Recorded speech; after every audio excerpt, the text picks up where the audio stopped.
Muy buenos días, tardes ya.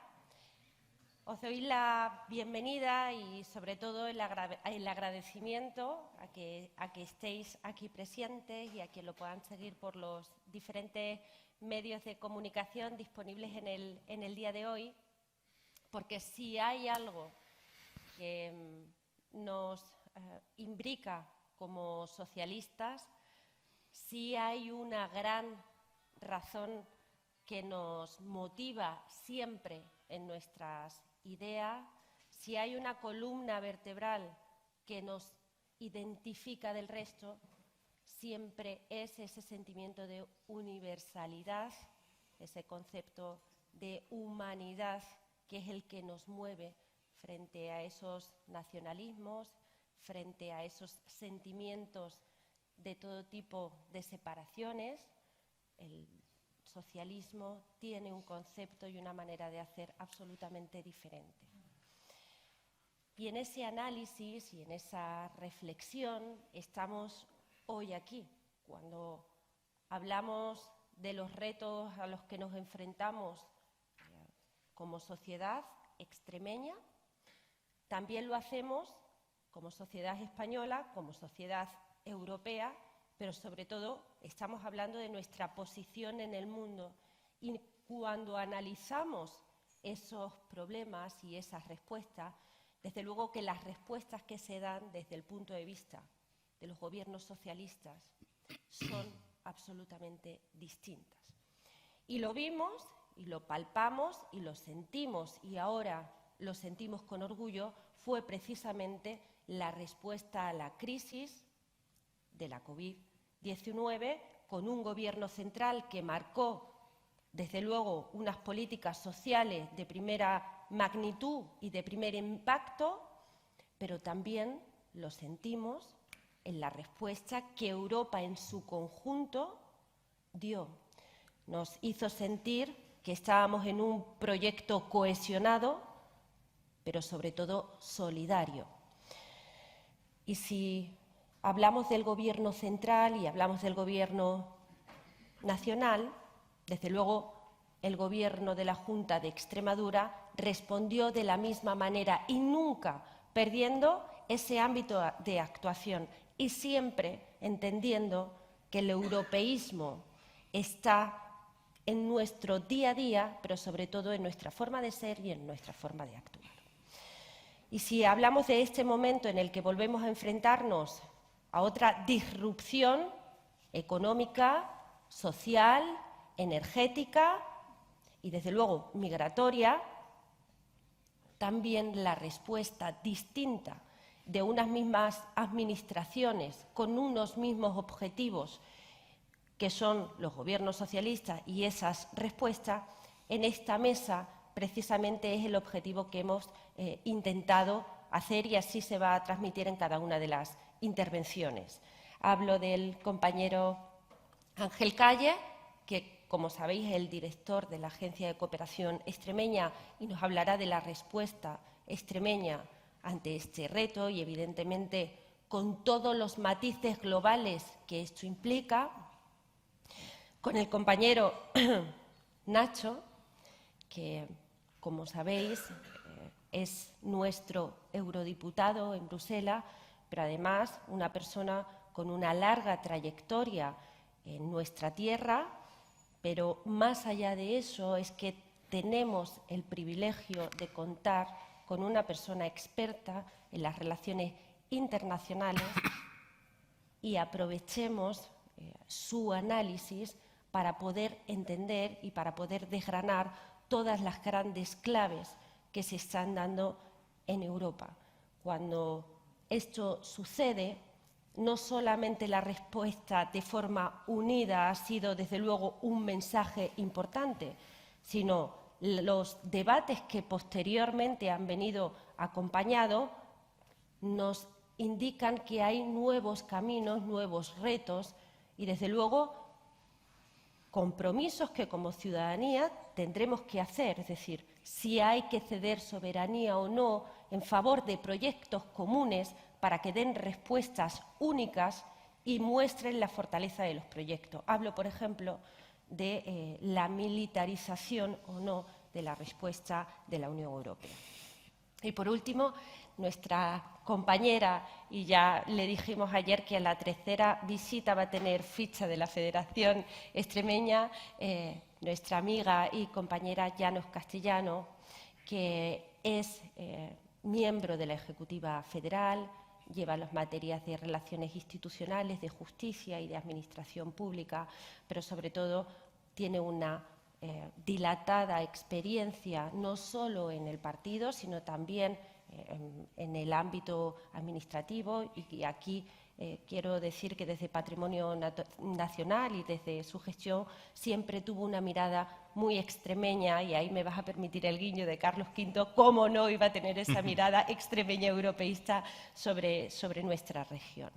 Así que sin más dilación voy a dar paso a quienes son hoy nuestros protagonistas y sobre todo que nos ayuden a analizar esta cuestión altamente importante en estos momentos. Ángel. 7 minutos, ¿no? 7 minutos. Buenos días o buenas tardes calurosas en esta ciudad. Gracias en primer lugar por invitarme a participar, a explicar de alguna manera lo que hemos intentado hacer de una manera muy somera, rápida, como Administración de la Junta de Extremadura. Tenía datos, tenía cosas, pero dada la brevedad de la intervención, voy a explicaros en una serie de conceptos. Explicaba muy claramente hace 104 días, 105 días, que inició esta guerra contra Ucrania, que había que entender que esto no era un desastre provocado por una cuestión medioambiental, no era un terremoto, no era un tsunami, sino era una guerra que iba a prolongarse en el tiempo. Por lo tanto, teníamos que especializar nuestra ayuda, y nos habéis visto mucho desde la Junta de Extremadura, hacia una orientación que no bloqueara los sistemas de colaboración. Hicimos una serie de campañas muy intensas al respecto, intentando coordinar, tenemos cifras ya al respecto, una solidaridad ciudadana que no tenía precedente. Podríamos entrar en matices de por qué hemos reaccionado de una manera ciudadana tan escandalosamente favorable ante Ucrania y en otros nos cuesta un poco más. Pero lo que está claro es que nuestra primera intervención fue encaminada a cómo encauzamos la sociedad, la colaboración de la sociedad. Encauzar, coordinar. Cómo coordinábamos todas las respuestas que estaban en tanta disposición, tantos municipios, tantos compañeras, tantos compañeros de nuestra tierra, de los pueblos, de las ciudades, a colaborar, municipios, diputaciones, regiones y Estado. Cómo colaborábamos en una situación tan próxima a nuestra geografía, la solidaridad y la colaboración de todas las instituciones. En primer lugar, abriendo y poniendo en marcha los convenios de colaboración y los convenios de coordinación que ya existen. En las primeras 24 horas, Extremadura, en el seno de la coordinación de las comunidades, solicitamos la activación del convenio humanitario que tenemos con el Estado. Más de 400.000 euros en las primeras 24 horas se pusieron a disposición por parte de las regiones y por parte del Estado para poder intervenir en Ucrania. Conocimiento. ¿Cómo éramos capaces de dar a disposición todo el conocimiento que tienen los funcionarios y trabajadores de la Junta de Extremadura para ser capaz de gestionar todo esto que se avecinaba? Establecimos líneas de colaboración que ha permitido que nuestros sanitarios, también pertenecientes a eso que se llama el equipo rojo, de chalecos rojos, que habéis visto ahora con la reina, ¿no? El equipo se llama el equipo START, para que sanitarios y trabajadores pudieran disponer en el hecho fronterizo, en la frontera de Ucrania, de sistemas rápidos de colaboración desde el plano sanitario en emergencia. Pero ahora estamos pensando en otras fases. Decía coordinación, pero sobre todo es importante la consistencia en la colaboración porque esto va a durar. Toda esa capacidad financiera que hemos sido capaces de movilizar, hibridando lo público, lo privado y las diferentes administraciones, nos está permitiendo ya pensar en la reconstrucción de ciertas zonas del país. 7 millones de personas desplazadas ha lanzado Ucrania hacia el exterior, 2 millones ya están retornando. Tienen que tener la posibilidad de retornar a algún lugar. Desde la Junta de Extremadura acabamos de abrir una convocatoria que tiene 1 millón, casi 500.000 euros para acciones humanitarias donde se contempla la reconstrucción y estamos liberando en los próximos días, próximas semanas, alrededor de otros 3 millones de euros que nos van a permitir algo que hablábamos Lara y yo en el exterior, ahí cuando estábamos fuera, ¿no? ¿Qué consecuencias está teniendo Ucrania en el resto del planeta? se avecina. El otro día tuvimos una cumbre y se va a desarrollar una cumbre también en Perú, en Lima, el próximo mes. La brutal problemática alimentaria en países que ya viven en una fragilidad permanente. Eso tiene que ser atendido. Y Extremadura, en este caso, ya tiene en disposición las próximas semanas una serie de baterías de medidas bien coordinadas con ACNUR. Ayer, antes de ayer, estuvimos reunidos con la Organización Internacional de las Migraciones, con UNRWA.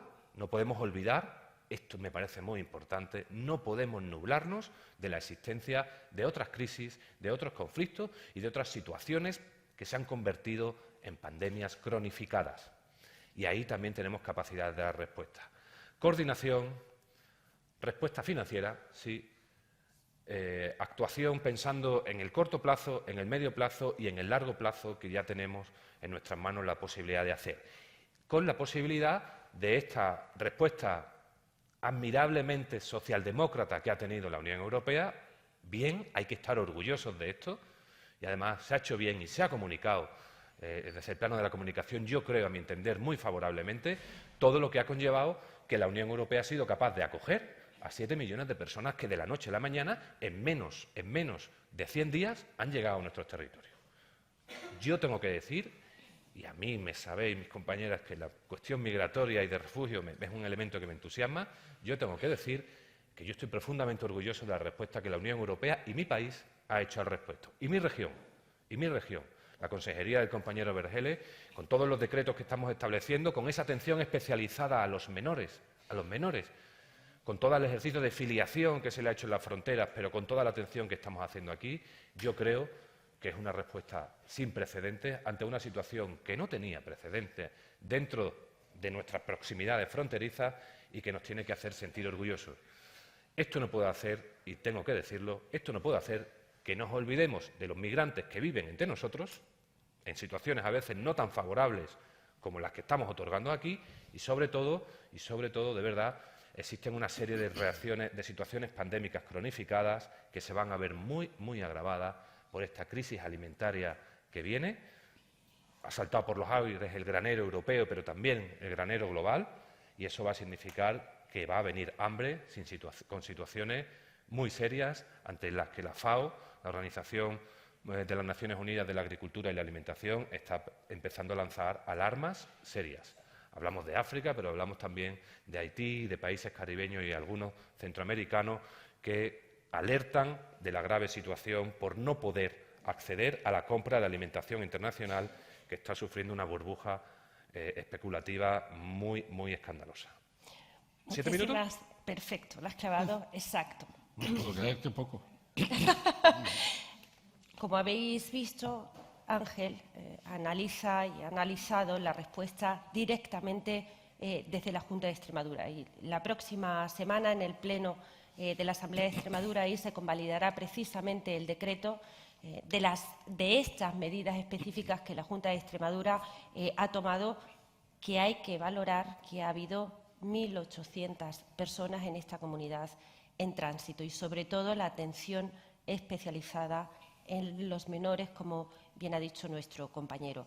Y si esta ha sido la actuación del Gobierno de la Junta de Extremadura y la compañera Llano hará y nos contará la respuesta del Gobierno central, si hay alguien que nos puede hablar de ese orgullo que decía el compañero Ángel, si hay alguien que puede introducirnos en el marco europeo de esta respuesta y de los retos a los que todos y todas nos enfrentamos, es nuestro compañero Nacho, que es un placer tenerle aquí con nosotros, en su casa, en nuestra casa, para hacerlo.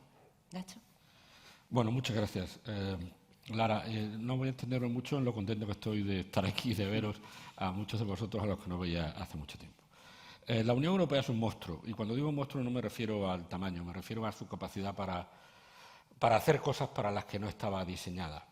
La Unión Europea es el resultado de un acuerdo entre países para hacer un mercado común, es decir, para hacer que los bienes y las personas se movieran entre las fronteras de una manera sencilla, de una manera transparente, y ese es el origen, pero ese monstruo ha derivado hacia otras muchas cosas.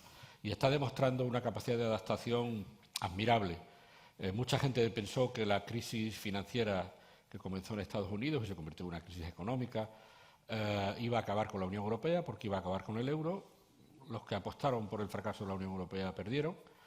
Cuando llegó el Brexit, era el final de la Unión Europea, era imposible superar la salida de un país tan importante, volvieron a perder. Cuando llegó la pandemia, parecía que corríamos el riesgo de derivar en diferentes políticas sanitarias. Se asumió desde Bruselas, sin que esté escrito en ningún sitio, que la Unión Europea iba a actuar en materia sanitaria, y no está escrito en ningún sitio. Y cuando llegó la guerra, el cálculo de Putin era una respuesta lenta, desorganizada y seguramente dividida de la Unión Europea, y se equivocó. Putin mandó 27 cartas a 27 gobiernos y solo recibió una respuesta, la respuesta de Borrell. Por tanto, es un monstruo en su capacidad de adaptación, y yo creo que ha relegitimado mucho a la Unión Europea con los ciudadanos su manejo de la pandemia. Pero no estaba diseñada tampoco para hacer política exterior. La Unión Europea al principio era eso, un mercado común. Cada vez se ha ido pareciendo más a un Estado y ha ido asumiendo tanto las instituciones como las políticas un cierto aspecto de ser un Estado, aunque esté formado por Estados, pero no estaba diseñado para hacer una política exterior. La política exterior era de cada ministerio y era de cada gobierno. Y la construcción de una política exterior europea ha sido un trabajo muy lento que comenzó en los años 70 y en la que la Unión Europea, un poco a codazos entre las políticas de los gobiernos, especialmente de los gobiernos de los países importantes, se ha ido abriendo un hueco. ¿Con qué instrumentos? El instrumento de política exterior más importante de la Unión Europea es el comercio y los acuerdos comerciales. Todo el mundo quiere vender productos a un mercado de 500 millones de habitantes con una renta altísima en proporciones comparativas con el mundo. Todo el mundo quiere vender aquí. Y para que los productos del país que quiera vender aquí puedan entrar, nosotros ponemos condiciones. Por ejemplo, ustedes quieren traer arroz, Vietnam, pues usted tiene que modificar su legislación de sindicatos. O usted tiene que sacar de la cárcel a tal persona. O usted tiene que prohibir el trabajo infantil porque no va a entrar ningún producto en la Unión Europea que provenga de trabajo infantil. O usted tiene que tener otra política forestal en el Amazonas porque la Unión Europea va a impedir la entrada en Europa de maderas que no vengan certificadas, de que no vienen de ocupaciones ilegales, de quemas, etcétera. Por tanto, sin estar pensado para ello, nuestro instrumento, el que más ha influido en el mundo, es el consumo por parte de la Unión Europea de productos de otras partes del mundo. Otro elemento de la política exterior europea es lo que se llama el soft power, el hablar al oído, de otros países porque tienes una influencia sobre otros países.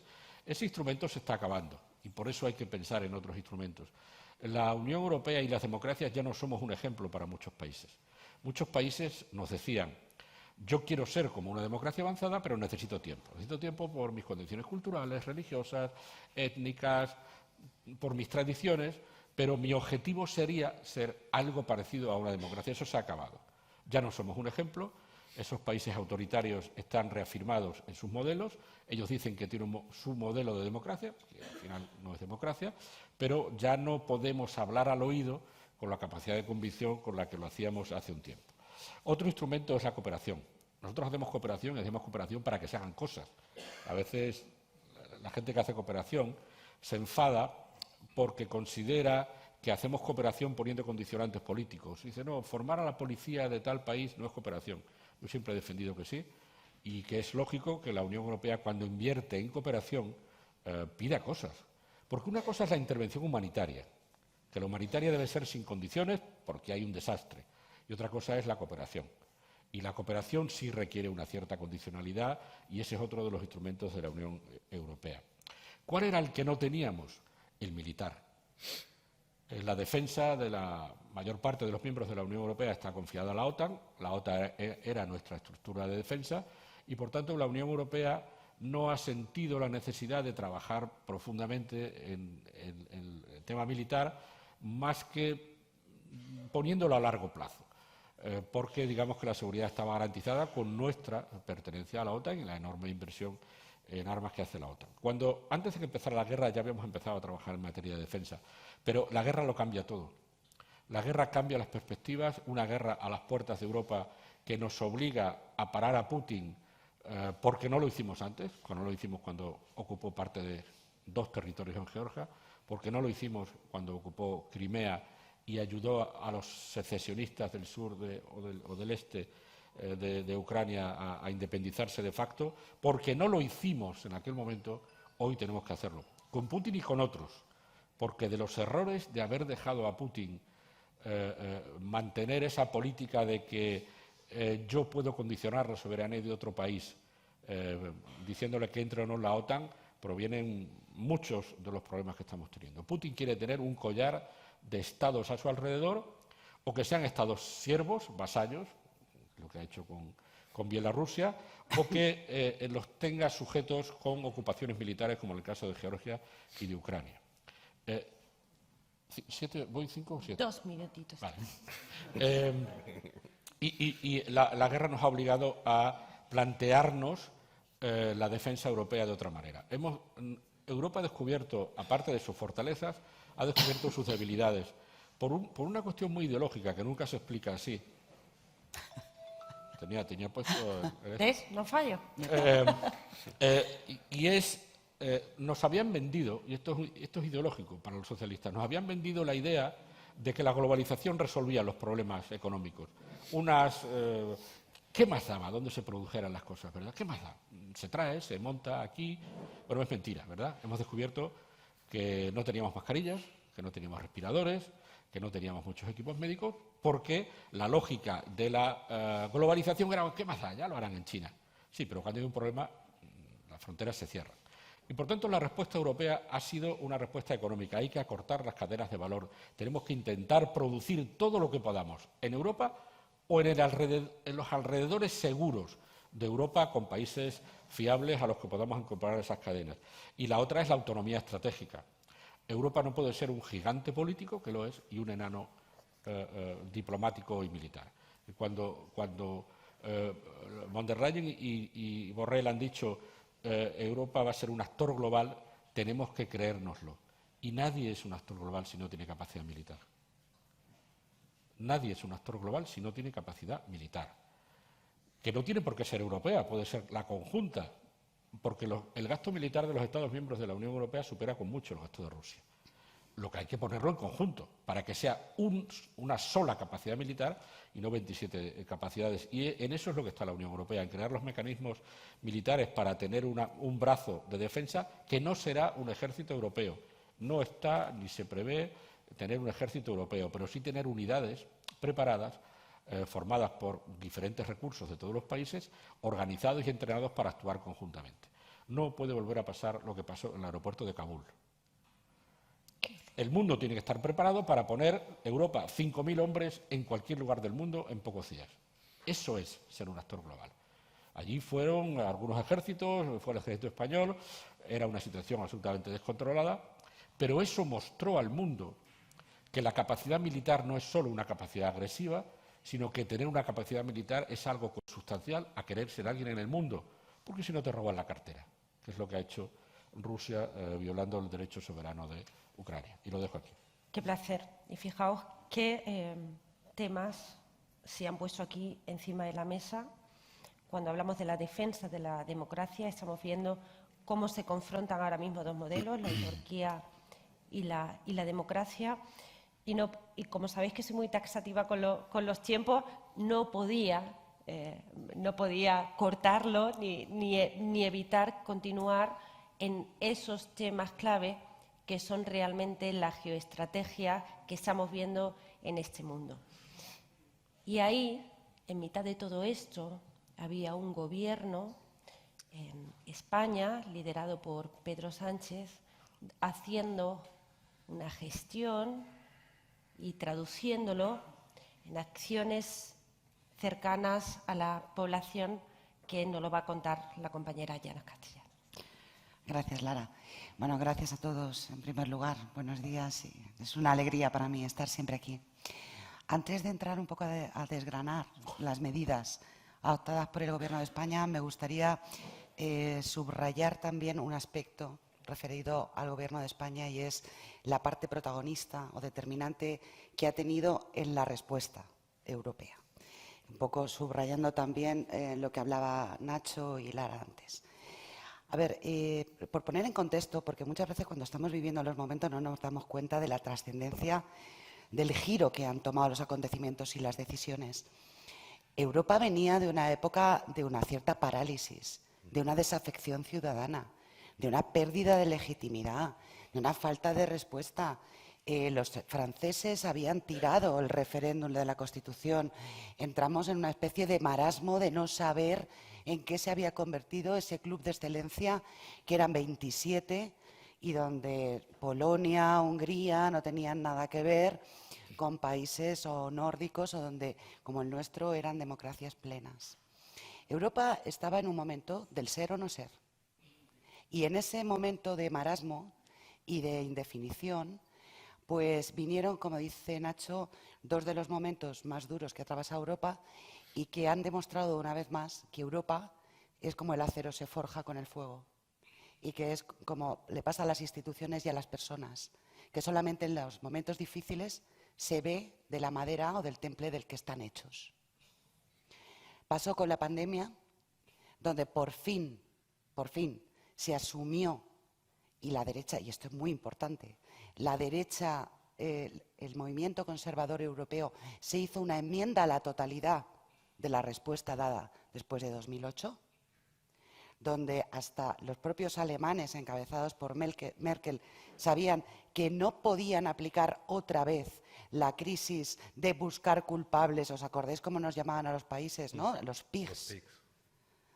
Europa venía de esa especie de movimiento despectivo de los club de los frugales, donde nos echaban la culpa, por cierto, de determinadas reglas laxas que había impuesto Alemania, ¿no?, para sufragar la anexión del país, de la parte de este. Se hace una enmienda a la totalidad y se decide que hay que salir con una solución mancomunada, solidaria, global, conjunta, que aquí no se deja nadie atrás. Y eso es una respuesta liderada fundamentalmente por el Gobierno de España y por Pedro Sánchez. Y es así, es decir, esto no hace falta, porque lo vivimos todos, no pueden permanecer indiferentes. Que luego, además, acordaros que la primera ola nos golpeó a Italia y a nosotros. Y parecía que es que otra vez, es que estos países del sur. No, menos mal, rectificaron y luego llega el segundo. Pero hay un segundo momento que además tuvo, por cierto, una especie de preparación de ensayo general, como tú decías, con la entrada de los talibanes en Kabul. Y donde Pedro Sánchez ofrece a España como hub internacional para distribuir a todos los refugiados. Y ahí se hace un primer ensayo de lo que era la respuesta conjunta de Europa como sujeto político protagonista en la defensa de lo que nos une, que son principios y valores. Porque esto, aparte de la Europa de los mercaderes, es sobre todo la Europa de unos valores de solidaridad, de humanidad, de dignidad y de respeto por los derechos humanos. Y nos encontramos ahora ante el momento definitivo, que es la de la guerra. Y efectivamente, después de un 2014, que no es en vano, es decir, pensar que en 2014, cuando se mira para otro lado, cuando son los Sudetes, nuevamente, es también la solución económica insolidaria. Y la misma insolidaridad es la que da la respuesta política en una guerra o en una anexión. La respuesta socialdemócrata se ve ahora, igual que se ha visto en la pandemia, de no podemos mirar para otro lado. No podemos volver a mirar para otro lado. Yo estoy de acuerdo que hace falta efectivamente un poderío militar y que, de hecho, el Gobierno de España se ha comprometido a subir el gasto en defensa hasta el 2% en los próximos probablemente 7 u 8 años, de una forma progresiva. Vamos a pasar de un 1,3, 1,4 a un 2%. Porque es el compromiso con los países de la OTAN, que son nuestro escudo. Pero lo que es más importante es que el Gobierno de España, además, ha querido desde el primer momento ayudar a la gente que económicamente estaba sufriendo las consecuencias económicas de las acciones de un sátrapa, que efectivamente no quiere estados neutrales, sino lo que quiere son estados sometidos y controlados. Y entonces a los transportistas con independencia de si fueran una gran flota o un pequeño taxi, 450 millones. Para la ganadería y para la pesca y la agricultura, 362 millones. 20 céntimos de rebaja en el combustible. El 60% de los impuestos que afectan a la electricidad suprimidos, eliminados, y ahora se va a ampliar. Se garantiza un incremento del 15% del ingreso mínimo vital. Se da prórroga a toda la cobertura de escudo social en desahucios y en cobertura en suministros. Se amplían las becas en una cuantía extraordinaria. Es decir, hemos sido coprotagonistas y, como dijo von der Leyen, España representa el corazón de Europa, los valores de Europa. Tenemos que estar orgullosos de tener un gobierno que ha recordado a Europa por qué este continente sigue alumbrando al mundo, y aún encima, de cara adentro, se ha acogido, se ha protegido y se ha amparado a la gente. Creo que es un momento, fíjate, dentro de la tragedia de una guerra, un momento para estar muy orgulloso de ser español, de ser europeo, y ver que Europa ha cogido un nuevo vigor y un nuevo protagonismo. Y eso, para mí, creo que es una buena noticia. Muchísimas gracias, Llanos. Yo creo que se ha hecho una panorámica y un análisis en el que podemos entender cuál es la situación real que estamos pasando desde los proyectos más comunes, desde las situaciones más abstractas, pero que se concretan, desde luego, yendo con nuestro coche a una gasolinera, yendo a un supermercado, y la respuesta directa de nuestros gobiernos en nuestro ingreso mínimo vital o incluso en una pensión. Pero nunca perdamos de objetivo que es cuáles son las grandes batallas que también se están librando. Y no solamente hablo, desde luego, de la energía, sino también de los valores y de la lucha entre diferentes potencias y lo que representan esas potencias y cómo quieren ejercerla. Así que, con estos asuntos, os doy paso a alguna pregunta o alguna reflexión que queráis hacer. ¿Sí? José María. Hola, buenas tardes. Yo iba a repartir unas preguntas para Ángel. Hablaste de reconstrucción de Ucrania. Yo creo que es prematuro hablar de reconstrucción, pero está bien, pero los bloqueos de los activos de los oligarcas que se han hecho rusos, ¿qué garantías jurídicas van a tener para ejecutarlos, para que valgan para la reconstrucción? O podemos encontrarnos que después de bloquearlo no valga para nada porque no tenga seguridad jurídica. Has hablado también de granero global de Ucrania, efectivamente, pero estaremos de acuerdo que la aplicación de una política agraria comunitaria desastrosa que no premia la producción puede conllevar a que estemos ahora mismo ante una crisis alimentaria. Eso quería que me contestaras algo. Nacho,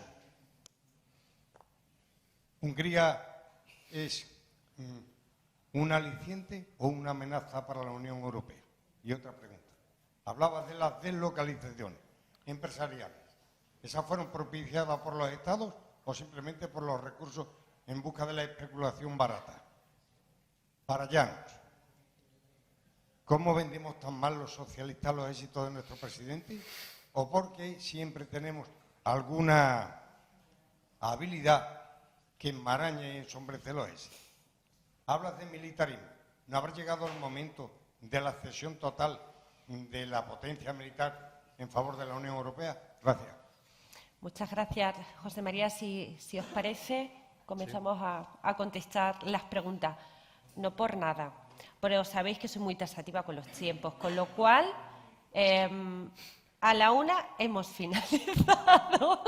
Van a responder, si vemos, pasamos al turno final. Y como creo que son, Vicente va a hacer otra pregunta, como creo que son muy interesantes y que además permiten que se puedan abordar otros asuntos, así lo vamos a hacer.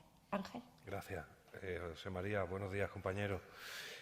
Tus preguntas son preguntas, pero van cargadas de opinión y de opinión ideológica, por lo que la reflexión que te hago es una reflexión que vamos a compartir. Cuando en la cooperación se habla de reconstrucción y en general en cooperación, en cualquiera de los términos en los que actuamos, son bajo llamadas internacionales. quiero decir, bajo órdenes y mandatos de Naciones Unidas. No hay unas intervenciones que se ejecuten al albur de una opinión que esté sujeta a la opinión de un Estado a nivel puntual. Naciones Unidas hace un mandato, la Unión Europea lo recoge y se cae en cascada a las diferentes administraciones. Por lo que la prematuridad, sí o no, es algo que está bien analizado. Y no es una reconstrucción de todo el Estado, es una reconstrucción de zonas seguras que permitan el paulatino retorno de esa población a esas zonas que tienen garantizada la seguridad y la paz, no de todo el país. Solo a zonas concretas suelen coincidir con zonas fronterizas, con zonas donde la presencia del no conflicto está más que garantizada. Pero para incluso iniciar la reconstrucción hay que empezar a planificarla. Y es en esos puntos donde estamos. El inicio de la planificación de qué va a hacer cada país, de qué va a hacer cada actor, de cómo vamos a repartir las responsabilidades.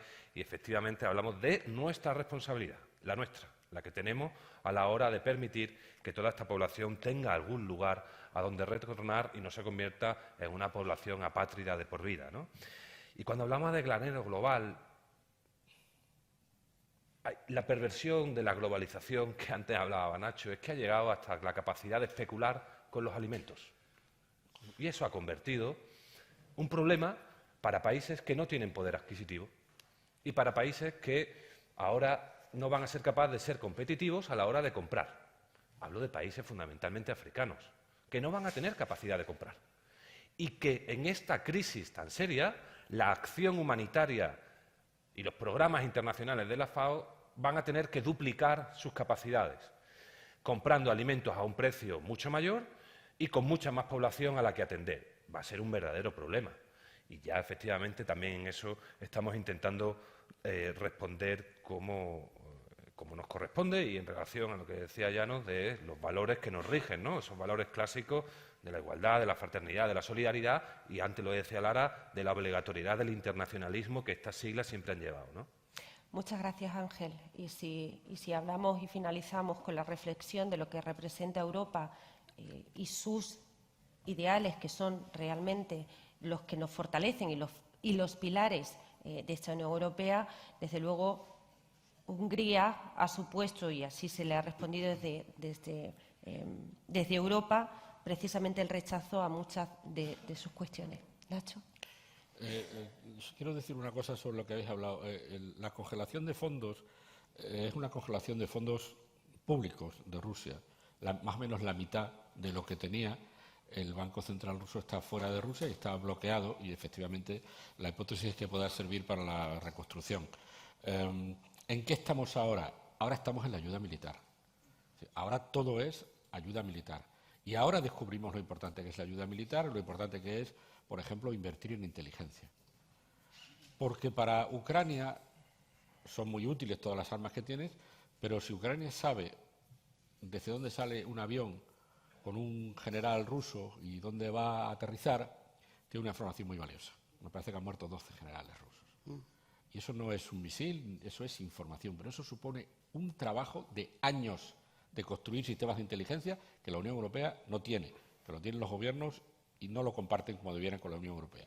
Estamos en la ayuda militar y estamos en recopilar pruebas para poder procesar en el futuro a los responsables de los genocidios y de los crímenes del crimen de agresión y de los crímenes contra la humanidad, recogiendo pruebas y conservándolas con garantías jurídicas para que puedan ser utilizadas en el futuro en procedimientos con un tribunal especial o con el Tribunal Penal Internacional. Hungría. Hungría es un grano en el culo, como todo el mundo sabe, porque hicimos una ampliación al este con unas sociedades cuyos valores no eran todavía valores democráticos asentados, como no lo eran Portugal, España y Grecia, pero nosotros parece que aprendimos bien y pronto, ¿no? Sin embargo, esos países, esas sociedades tienen un tipo de valores o les faltan algunos valores que son valores asentados y ya lo decíamos cuando la crisis migratoria. Orbán no tiene ningún problema con un refugiado sirio, siempre que sea joven, cristiano, ingeniero y soltero. Claro, el problema es la familia islámica con el abuelo. Y ese tipo de política acaba de ser ratificada por la población húngara. Ese es el problema. El problema no es que Orbán sea, el problema es que los húngaros le han dicho esto es lo que queremos. Y la duda es, ¿y eso que quieren los húngaros es compatible con estar en la Unión Europea? Y por eso Hungría está sufriendo las sanciones del artículo 7 y el bloqueo de determinados fondos, igual que le pasa a Polonia, por su mal manejo de algunas cuestiones de derechos de la mujer y de algunas cuestiones de temas judiciales. Pero en este momento eso solo puede afectar a una cosa, que es las sanciones. Solo a las sanciones. Porque la ayuda militar está siendo ayuda de cada gobierno. Y la ayuda militar que pueda recibir en forma de fondos de la Unión Europea no puede bloquearlo Hungría. Pero Hungría es un problema. Pero es un problema en general. No es solo un problema ahora por la guerra y porque Orbán sea el mejor amigo de Putin aquí. Pero con eso hay que manejarse. Borrell ha hecho una cosa que no se había hecho antes. Decir públicamente, esta decisión no ha salido porque ha sido bloqueada por este país miembro. No se decía, no ha habido un acuerdo. Y uno podía imaginar lo que pasaba, pero que el propio Borrell diga, todos nos hemos puesto de acuerdo, pero Hungría ha vetado esta decisión, lo ha vuelto a hacer en otro tema de Turquía, bueno, por lo menos hace que Orbán tenga que explicarse en la escena internacional. Pero esas son las debilidades de una Unión Europea que está asumiendo su capacidad exterior poco a poco y no del modo y que no la tiene en el nivel que la tendría un Estado. Construir una política exterior para la Unión Europea es un proceso que está llevando años, porque en ningún sitio está dicho que los Estados vayan a dejar de tener su política exterior y, por tanto, concentrar 27 políticas exteriores en un solo centro de decisión es muy complicado y no va a pasar en pocos años, pero esas son las dificultades con las que nos tenemos que mover. La globalización, ya lo he dicho, es decir, es que nos engañaron, es que esta idea de que la globalización era imparable y como mucho la izquierda decíamos aquello de una globalización ordenada, una globalización regulada, tal, bueno, que era una manera de ponerle una tirita a una presa que se estaba agrietando, ¿no? Bueno, pues es que esos son los paradigmas que crea el mundo conservador y que los hace pasar como una realidad imposible de controlar, imposible de manejar, imposible de contradecir. Bueno, era una lógica política que nos quería hacer ver que la globalización era imparable. La ha parado un virus. Y ahora todo el mundo se plantea, ¿tengo lo que necesito si mañana pasa tal o cual cosa? Y no hablo solo de una crisis sanitaria, puede ser una crisis militar, y todo el mundo se plantea, sí, globalización sí, pero yo mejor voy a asegurarme de que algunas cosas las tengo porque las fabrico y no voy a estar al albur de lo que nos pasó dramáticamente cuando esta Europa rica y esta Europa súper desarrollada no tenía puñeteras mascarillas, que no estamos hablando de un producto complejo, no teníamos mascarillas porque habíamos delegado la producción de estos bienes baratos en otros países como China. Gestión. Hemos hecho buena gestión. ¿Qué sucede o qué pasa? ¿Por qué no llega a todo el mundo esa buena gestión? Pues buena pregunta, José María. Yo creo que has dado ahí, ¿no?, en la madre del cordero. Es una reflexión, siempre la hacemos, ¿eh? Yo creo que siempre que estamos en el gobierno terminamos diciendo por qué comunicamos tan mal, por qué no llega. Bueno, yo creo que hay una primera reflexión sincera, más entre compañeros, y es que nosotros no tenemos el dinero, ni los contactos, ni los grupos mediáticos que tienen las fuerzas conservadoras. Eso es así. Nosotros nos enfrentamos siempre, la izquierda tiene a la gente, tiene la razón, tiene los valores, pero desde luego lo que no tienen son agendas potentes y sobre todo grupos financieros de respaldo para desinformar, para intoxicar, para criticar, para insultar, lo que estamos viendo, ¿no? Como enlodan, como llenan de barro el juego político. Lo único que lo podemos suplir es con verdad, con datos y con una militancia y una gente pues muy cohesionada, muy activa, muy totalmente convencida del gobierno y que no se deje desanimar por una estrategia que la tiene muy clara el Partido Popular. El Partido Popular quiere jugar a la profecía autocumplida. Voy a pago encuestas que salgan semana tras semana, de forma que la gente vaya entrando en una especie de conmoción, de un aceptar que esto es inexorable. No es verdad. No es verdad. Es una estrategia completamente diseñada a fuerza de dinero y de medios afines. Entonces, lo que tenemos que ser conscientes es que lo van a hacer, lo están haciendo, y que solamente podemos contrarrestar, bueno, con mensaje, con datos y con la certeza, con la confianza de que los españoles vean que cuando perciben un subsidio, cuando van y tienen una ayuda, es porque hay un gobierno que responde y está al frente, ¿no? Y luego me planteabas lo de la cesión total a la Unión Europea, a las fuerzas militares. Mira, yo total no creo que sea la solución. Entre otras cosas, lo que habrá probablemente la solución está mancomunada, como decía Nacho, de ponerla bajo un mando único, que va a ser complicado, ¿no? Todo el potencial de los países, un potencial crecido. Pero desapoderarnos no, porque, pues mira, entre otras cosas, por ejemplo, cuando nosotros entramos a la OTAN, una de las primeras condiciones es que Ceuta y Melilla no entraban dentro del territorio protegido por la OTAN. Con lo cual, y eso es así, tenemos que tener medios propios. Cada país tiene sus singularidades.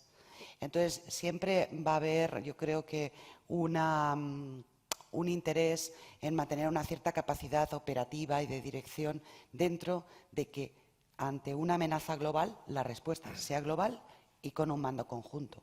Pero creo que va más por ahí. Muy bien. Muchas gracias, Llano, que además aprovecho para que la despidamos, tiene que marcharse, y le agradecemos una vez más tu visita a esta federación y siempre aportándonos tanto, y que sea la segunda de muchas más visitas, aunque, vuelvo a reiterarlo, la tercera es la ficha. La ficha. Encantada, un honor. Un honor. Muchísimas gracias.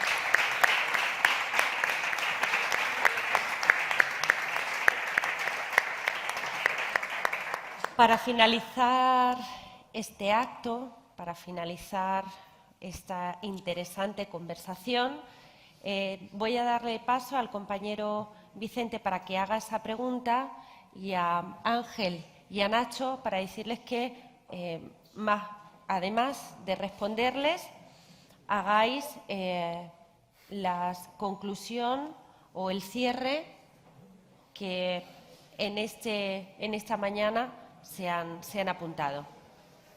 Compañeros, compañeras. Buenos días, buenas tardes. ¿No funciona? ¿Sí? Buenas tardes. Mira, yo es que he utilizado ya una expresión que yo he utilizado toda mi vida con la Unión Europea, y es que la Unión Europea es la unión de mercaderes. Lo ha dicho ella, y con lo cual me he sentido representado cuando lo ha dicho. Siempre me he sentido que estaba en la unión de mercaderes. La Unión de Mercaderes ha visto ahora sus intereses muy tocados, y por eso estamos hablando de crear un ejército europeo para la defensa de los intereses de los mercaderes. Y mi pregunta es muy cortita. ¿Para cuándo la Europa social y la Europa de los trabajadores? Nadie se plantea un ejército europeo. Nadie. Nadie lo ha dicho y nadie se ha planteado, y no aparece ninguna perspectiva cercana. La Europa de los mercaderes es una cosa que se empezó a decir hace mucho tiempo, y que hace mucho tiempo que dejó de ser así. La Europa de los mercaderes tenía sentido hablar de ella cuando Europa era solo un mercado común, y era quitar los aranceles en las fronteras para que pasaran los otros. Pero una Unión Europea que tiene una política exterior que se ha puesto a pagar patentes de vacunas, bueno, parece que ya no es solo aquello del comercio, ¿no? Y durante muchos años Europa está haciendo políticas sociales, y el Fondo Social Europeo es una política europea de empleo que ha ayudado a muchas zonas como Extremadura, como los países que hemos tenido tradicionalmente más paro estructural. Es verdad que la agenda social se ha parado mucho, y se ha parado mucho por la pandemia. Cada vez que hay una buena conjunción de gobiernos socialdemócratas, vuelve la Europa social a la agenda europea. Ahora hay bastantes gobiernos socialdemócratas y estábamos volviendo a hablar de la Europa social, y se hizo la cumbre social, de la cumbre de la Europa social, y luego llegó la pandemia y, como todo, se pospuso. Y cuando estábamos saliendo y volviendo a hablar de la agenda con la que empezamos la legislatura, llega la guerra y hay que volver a poner todo patas arriba. Y es verdad que esa agenda social que impulsó mucho la presidencia portuguesa, y que yo creo que volverá a impulsar la presidencia española, se han quedado un poco a la espera de lo que pase con la guerra. Pero Pero yo creo que ya no podemos hablar de una Europa de mercaderes. Europa hace mucho más.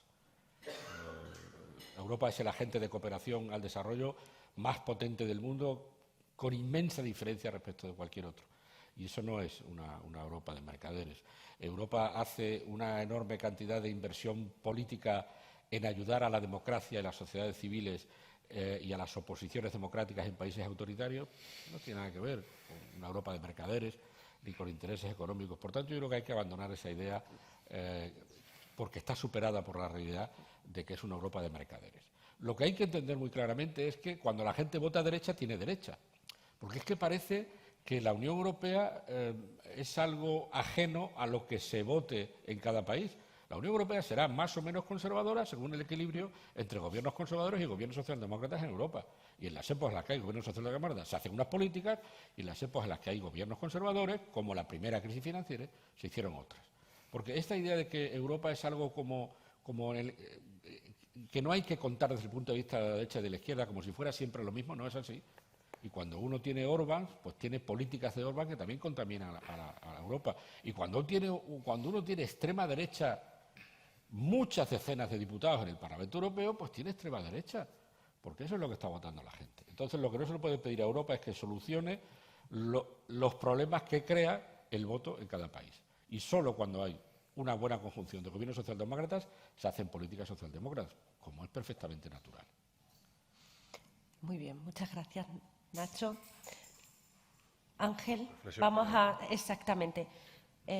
Vicente, creo que Nacho ha contestado perfectamente tu pregunta y no puedo estar más de acuerdo con Nacho, que precisamente yo creo que en estas dos últimas crisis, si algo ha demostrado Europa, ha sido precisamente que ya no estamos solo ante una Europa profundamente y únicamente con intereses económicos.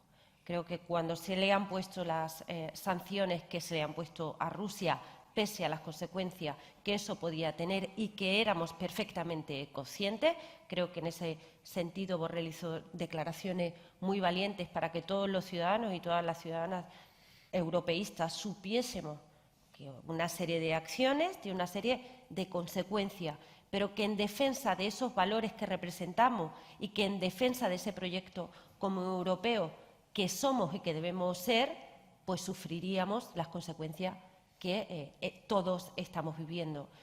Que cuando sucedió lo de la COVID-19, esa profunda revolución, permitidme esta expresión, porque por primera vez se mutualizaba la deuda, algo que era impensable tiempo atrás, también era precisamente para hacer políticas directas a la ciudadanía y en la concepción, yo creo que todos y todas, frente a la crisis anterior, hemos visto que hay otra Europa, otra nueva Europa, que, como bien dice Nacho, lo hacemos todos y todas con nuestro voto, y esto me permite decir que cada vez que vengan esas elecciones europeas, y aquí es verdad que Extremadura es una de las que más participa y mejor respuesta tiene, pero que siempre tengamos en nosotros ese discurso europeísta, porque es desde cada municipio, desde cada región, donde construimos ese proyecto. Pasamos a las intervenciones finales. Ángel. Como conclusión, ¿no? Veréis, desde la cooperación internacional llevamos más de una década alertando del aumento de los estados autoritarios. La posibilidad de trabajar, no digo que a otros niveles no se haga, ¿no?, pero con sociedad civil, con gente organizada, con sindicatos, con pymes, con asociaciones de mujeres, con asociaciones de migrantes de muchos países del mundo, con asociaciones de la diversidad LGTBI, nos ha ido alertando del avance de los estados totalitarios y, además, de su perfecta coordinación y sincronización entre ellos. Hace décadas que lo estamos viendo. Bolsonaro es un ejemplo, pero bueno, lo de Trump ya fue el escándalo masivo en el país más potente del mundo, pero lo estamos viendo también con los Ortegas, esa locura que ha transformado Nicaragua, pero lo estamos viendo también en El Salvador, pero lo estamos viendo en muchos países del mundo que solo tienen, y es aquí donde quiero llegar, que solo tienen a la Unión Europea como referencia de colaboración, de ayuda y de apoyo. No hay nadie más. De verdad lo digo, no hay nadie más. Chano lo decía antes, Nacho lo decía antes en relación a la cooperación. Tú eres un poco más joven. Son los dos de la casa, los Tú dos eres de un poco aquí. más joven. Me pasa muy a menudo. La Unión Europea es el primer donante mundial de cooperación internacional con muchísima diferencia de los que nos siguen, pero con muchísima diferencia de los que nos siguen. Esto no es solo construir casas, esto no es solo construir escuelas, esto es propagar los valores de la democracia, esto es blindar a países para que no les pueda pasar eso más veces. Y ha dicho una idea el que me ha parecido muy interesante. Es que hemos dejado que el monstruo de Putin creciera, claro. Miremos para otro lado. Cuando señalaba a la comunidad LGTBI, lo señalaba, lo reseñalaba y permitía que pasara a la comunidad cualquier tipo de cosas en su país. Miramos a otro lado y eso se ha contagiado. Y Polonia está en esas lides y Hungría está en esas lides. Lo hemos permitido. La Unión Europea es capaz de lo mejor. Lo insisto, porque lo estamos viendo y porque la cooperación es una de las mejores herramientas para eso. Y hemos respondido sin precedentes. Y ahí es con lo que yo quiero terminar. Ellos están muy bien coordinados. Y cuando digo ellos, digo estos autoritarios, ultras, xenófobos, racistas, homófobos, intolerantes, muy bien coordinados. Hemos demostrado desde la Unión Europea que hemos sido capaces de hacerlo a la inversa. Con la primera reacción, decían antes muy bien, con los afganos, las afganas, no nos olvidemos de las afganas, que vuelven a verle ponerle el burka, ¿quién nos lo iba a decir? No nos olvidemos. Y yo creo que eso es lo que nosotros tenemos que poner en valor. Esta Unión Europea también es capaz de lo mejor. Y hay quien solo tiene a la Unión Europea en otras partes del planeta para tener un mínimo de esperanza. Las mujeres, los migrantes, la comunidad LGTBI, si hemos aprendido y hemos demostrado que lo podemos hacer bien, pongámoslo en valor, pero para que no, perdonadme, la caguemos otra vez. Si hemos sido capaces de demostrar que podemos, creo que esas son las cosas que tenemos que blindar. Venga, ya. El ambiente ahora mismo internacional, tenemos que ser conscientes todos, no es un ambiente como el que hemos conocido durante muchos años. La guerra física dura ha empezado ahora, pero la guerra sorda de la guerra híbrida empezó hace mucho tiempo. Es decir, el que una potencia extranjera introduzca desinformación en medio de una campaña electoral es una forma de agresión. El que alguien hackee un servidor de Internet para publicar los correos privados de la señora Clinton es una agresión.